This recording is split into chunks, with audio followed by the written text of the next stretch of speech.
అందరికీ నమస్తే. మీరు నా వీడియోలు చూస్తున్నారు తప్ప సబ్స్క్రైబ్ చేసుకోవట్లేదు. అన్నలాగా దయచేసి నా వీడియో పూర్తిగా చూసి సబ్స్క్రైబ్ చేసుకుంటే ఏంటంటే 10 మందికి ఇంకా రీచ్ అవుతుంది కాబట్టి, నన్ను ఎంతో ప్రోత్సహించిన వాళ్ళు అవుతారు కాబట్టి దయచేసి సబ్స్క్రైబ్ చేయవలసిందిగా నేను కోరుకుంటున్నా. ఇప్పుడు సబ్జెక్ట్లోకి పోదాం.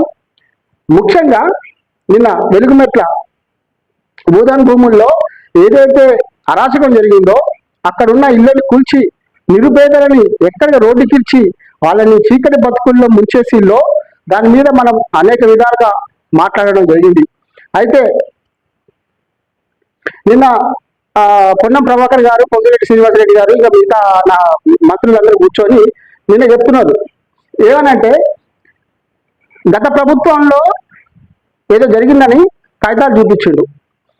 అది ఎంఆర్ఓ దృష్టికో లేకపోతే ఆర్టీఓ దృష్టికో ఏదో పోయి ఉంటుంది, వాళ్ళు ఇంకో చేసుకోవడానికి వచ్చి ఉంటారు, ఆ పేపర్ను చూపించారు. అయితే మీరు చేసింది ఏంటిది? గత ప్రభుత్వం చేసిన తప్పు చేయడం మూలంగానే శిక్ష వేసినాం కదా మేము. గత ప్రభుత్వం తప్పు చేసిందనే కదా శిక్షించి వాళ్ళని కూర్చోబెట్టినము, ఇంట్లో కూర్చోబెట్టినము. మీరు మంచి చేస్తారనే కదా మిమ్మల్ని నమ్మి ఓట్లేసినాము. మా పేద బడుగు బలహీన వర్గాలు మొత్తం మీకు ఓట్లేసింది ఎందుకు? ఇందిరమ్మ రాజ్యం అంటే నమ్మినాం, ప్రజాపాలన అంటే నమ్మినాం. ఇట్లా ఈ విధంగా మాకు సర్వనాశనం చేయడానికి వచ్చిందని చెప్పేసి ఎవరైనా అనుకున్నారా? ఎవరు అనుకోలేదు. అయితే ముఖ్యంగా నేను ఎప్పుడే చెప్తున్నా, మా పొంగిరెడ్డి శ్రీనివాసరెడ్డి గారికి, ఎవరైతే నిరుపేదలు ఉంటారో వాళ్ళ ఖచ్చితంగా నేను ఇళ్ళ మంత్రిగా నేను ఇస్తా అని చెప్తున్నాను. రైట్, మంచి పనే. ఆ ఇల్లు కూలబట్టకుండా ఆ ఇల్లు ఉంచదుంటే మరి ప్రభుత్వానికి నష్టం జరగకుండా, ప్రభుత్వ ఖజానాకి గండి పడకుండా ఉంటుంది కదా. ఇప్పుడు కూల్చి వాళ్ళకి ఇల్లు ఇస్తారంటాను. నమ్మకం అయితే లేదయ్యా, మీ మీద నమ్మకం లేదు. ఎందుకంటే ఇప్పుడు మీరు ఇచ్చిన ఇందిరమ్మ ఇల్లులకే ఎక్కడో ఒకటి పూర్తయింది, మిగతా అన్ని పెండింగ్లో ఉన్నాయి. నీవు అవే పూర్తి చేయని వాళ్ళు ఇప్పుడు ఈ ఇల్లులు కూలబట్టి ఇల్లులు కట్టిస్తారంటే ఎవరైనా నమ్ముతారా? మిమ్మల్ని నమ్మే పరిస్థితి ఉందా? నిజంగా చెప్పండి, మీ గుండెల మీద చేసుకుని చెప్పండి. మీరు నిజంగా ఇప్పుడు నిరుపేదలకి వాళ్ళకి ఇల్లు కూలగొట్టేసి, అందుకే 30 లక్షలు 40 లక్షల ఇల్లులు కూడా ఉన్నాయి, అవన్నీ కూలగొట్టేసి ఒక చిన్న హాలు, ఒక కిచెన్, బంగారు లాంటి ఇల్లులు కూలగొట్టేసి వాళ్ళకి గూళ్ళు పిచ్చుక గూళ్ళు అయితే కట్టిస్తానంటే ఆ కట్టిస్తారనే నమ్మకం కూడా లేదు. మా పొంగులేటి శ్రీనారాయణ రెడ్డి చెప్తున్న మాటలు, రెడ్డి గారు చెప్తున్న మాటలు నమ్మే పరిస్థితి ప్రజలు లేరు. అవి నమ్మకాన్ని కోల్పోయిల్లు, ఆ నమ్మకాన్ని నిలబెట్టుకోలేకపోయిల్లు. నేను ఒకటి చెప్తున్నా, కత్తి పెట్టి పొడిసి కుట్లు వేస్తా అంటే ఎట్లుంటుంది?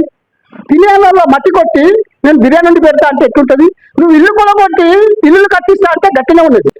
మీరు ఇల్లులు కూలగొట్టి ఇల్లులు కట్టిస్తున్నా అంటే ఎవరి నమ్మే పరిస్థితులు లేరు. ఇది వాస్తవము.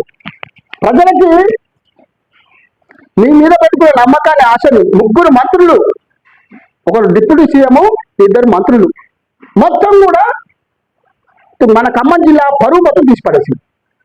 అయితే ప్రజలు అంటే మీకు చురకరా? ఎందుకంటే పొంగులేటి సీనన్న నవ్వుతుంటే, నవ్వి అందరికీ అన్న తమ్ముడు అని అంటా ఉంటే మాకు పేదలకి దిక్కేమో పెద్ద దిక్కేమో అనుకున్నాం. కానీ నీ నవ్వులో అయితే విషముంటుందని మేము అనుకోలే, నీ నవ్వులో అయితే విషాదం ఉంటుందని మేము అనుకోలే. పేదోడి ఇల్లు అంటే నీకు చులకన. పోయేటప్పుడు మనం తీసుకుపోతారా అన్న? నేనైనా నువ్వేనా? ఈ గతంలో పరిపాలించి ఎవరైనా ఏమైనా తీసుకుపోయినా? భూమి అయితే కొంచెం కూడా ఏం తీసుకుపోలేదు. ఒక 6 అడుగుల జాగ తప్ప ఏమి రాదు. ఈ ఇందిరమ్మ పాలలో ఆ శవాల గడ్డలు కూడా కబ్జా చేస్తున్నారన్నా. ఒక మనిషికి శవాన్ని పూజ చేయాలంటే స్థలాన్ని కూడా పూజ చేస్తారన్నా. నేను కొట్లాడుతాను కదా, ఈ భద్రాద్రి కొత్తగూడెంలో మొత్తం శ్మశాన వాటికలు కబ్జా చేసి, చెరువులు కబ్జా చేసి అని చెప్పి కొట్లాడేది నేనే కదన్నా. మిమ్మల్ని నా ప్రజలు ఎట్లా నమ్ముతారన్నా?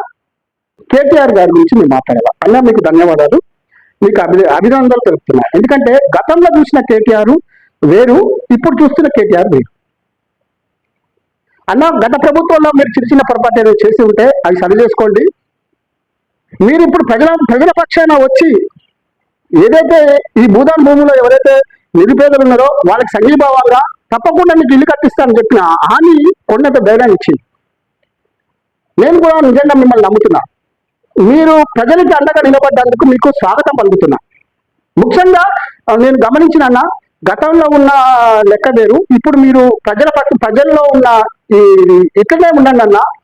మీరు మన తెలంగాణ సొమ్ము మన దగ్గరే ఉంటది, బయటికి పోదు, మన డబ్బులు మనకే ఉంటాయి, మన రాష్ట్రం బాగుపడుతుంది. మీరు చేసిన పథకాలే తప్ప ఇక్కడ ఒక్క పథకం కూడా ఇది చేసినామని చెప్పడానికి కూడా ఏం లేదన్న. ఈ 2.5 ఏళ్లలో ఏం లేదు, అబద్ధపు మాటలు, అబద్ధపు హామీలు, దేవుళ్ళ మీద ప్రమాణాలు, అంతే తప్ప ప్రజలకి ఏం చేసింది లేదన్నా. ప్రజలకి బాగుపడ్డాడు, మనుషుల ప్రాణాల మీదకి వస్తుంది. ఇప్పుడు మనుషులు బ్రతికే పరిస్థితి లేదు. మనుషుల్ని రేపు పొద్దుగాల మనుషులు మాయమైపోతారు, మొత్తం మాయమైపోతారు. మనుషులు బతికే పరిస్థితి లేదు తెలంగాణలో. ఏపీ 007 యూట్యూబ్ ఛానల్ అని కొట్టండి, మీ ముందు ఈ ఆసన్న ఉంటాడు బరాబరిగా, మీకోసం గలాన్ని ఇప్పుతాడు. ఎందుకంటే బాబాసాహెబ్ అంబేద్కర్ ఆ రోజు చెప్పిండు, ఆర్టికల్ 19A ప్రశ్నించే గొంతుగా మారండి, ఎక్కడ సమస్య ఉంటే మీ సమస్యలు మీకు మాట్లాడడానికి మీకు ఒక చట్టం తీసుకొచ్చిందని చెప్పి బాబాసాహెబ్ అంబేద్కర్ చెప్పిండు. ప్రజలారా మీరంతా గుర్తుంచుకోండి. ముఖ్యంగా కేటీఆర్ అన్నకు, మా తారక రామారావు అన్నకు హృదయపూర్వక ధన్యవాదాలు. ప్రజల పక్షాన్ని నిలిచి, ప్రజలకు అండగా నిలిచి, ధైర్యాన్ని ఇచ్చి, వాళ్ళకి ఆత్మవిశ్వాసం ఇచ్చి, వాళ్ళు రేపు పొద్దుగాల ధైర్యంగా బతికే విధంగా మీరు మాట్లాడి వాళ్ళకి నమ్మకాన్ని కలిగించాలన్నా. మీకు హృదయపూర్వక ధన్యవాదాలు.